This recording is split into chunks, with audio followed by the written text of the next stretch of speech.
Hey YouTube, this is Comet back again with another Do Your Own Research video. Thanks for clicking on my video, and for all my new viewers, heads up, I am not a financial advisor, so please do your own research before making any investments. Fair warning, the token I'm going to talk about, I do hold. I usually wait 7 days between videos on the same project unless a huge announcement comes out, but for this, I had to make one. If you recall my last video on DYOR, is this a 1000x token? Well, you tell me. Since Wednesday, August 25th, this token has gone from 0.12 to now sitting at 0.110124, down from its all-time high yesterday of 0.1115, which was a 5x from its original price on Wednesday. The market cap is up to 1.1 million as opposed to my last video when it was sitting around 272,000. This new token is moving up fast and picking up steam. It picked up over 100 holders and is now sitting at 2,889 from Wednesday. What do you think the price will be when it hits 5,000 or 10,000 holders? So I have to tell you a little story about how DYOR benefited me just yesterday. So as a YouTuber, yeah, I know I have a small channel, not everybody could be Stephen Clark or Gray Adam 66. But anyway, I have to do a ton of research when talking about a new project. I really hate talking about anything that I don't own. The reason for my channel initially is because I was talking about coins and tokens I own and thought it would be a fun idea to try making the channel. So why am I saying all of this? Well, one of DYOR's utilities is to help vet projects holders are interested in as long as it's not a pre-sale. So I tested it out. I'm going to read exactly what I asked and what Wes from the dev team responded. Some of the questions I did know the answers to, but a lot I didn't. Sorry, Wes, but thanks. Oh, and one more thing. The entire exchange started 10 minutes after I asked for a dev in the vetting questions channel on Discord. The entire conversation took only 15 to 20 minutes. It was great and definitely a resource I will be coming back to. Thanks again, Wes. So here we go. So I started out, can any dev give me advice on a token safety?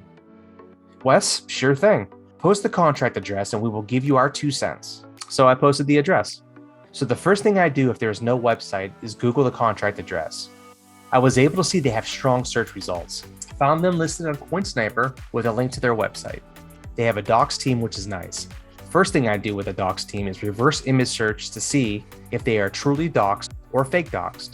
The docs images look legit, or at least no other results in the reverse image search. So now I'm pulling up their BscScan. First thing I notice is that the top 7 wallets are pretty big, especially 2 through 4. Assuming one is a charity and one is marketing, not sure what the third is, but the contract does have a lock function. Those are pretty standard, but can be used maliciously. So I replied, yeah, they say on the site charity wallet, and marketing which should be smaller. So later on, Wes got back to me and said that the number 4 wallet is the contract creator. Kinda crazy they own 5% and 50% are burned. So I replied, is that bad? So Wes explains it depends on if you trust a dev. Now I run it through some free tools, and it doesn't seem to be a honeypot. Max transaction of less than 1 BNB, which is a bit low, but a good anti-whale clause. So from the screenshots Wes provided through his tools, he was able to show me what may or may not be an issue. Then stated, that's pretty good. Contract has not been renounced, which isn't a huge deal. However, the contract creator does own 5%, which is a bit much compared to the burn wallet. So as a content provider, this could be an issue, so I followed up by asking what would be the point of owning 5% and burning half your tokens, trying to figure out if this is a positive or negative. So long story short, he went on to explain why it could be a bad thing and what questions to ask the team of the project I was about to do a video on.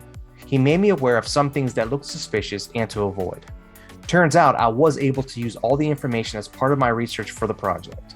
I'm not going to go into any more detail, but if you want to read the entire conversation, go to the DYOR Discord, and it's under the vetting channel. Just an FYI, turns out everything was okay with the project in question, which is linked right above. Go check it out. One more thing I want to touch base on was a recent announcement.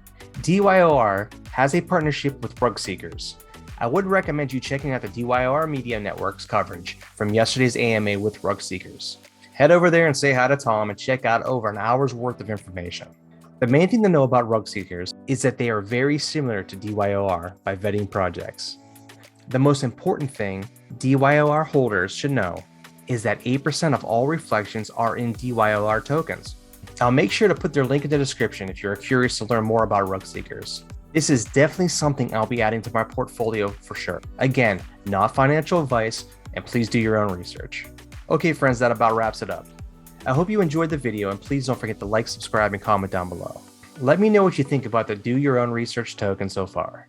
Talk to you soon, take care, and have a blessed day.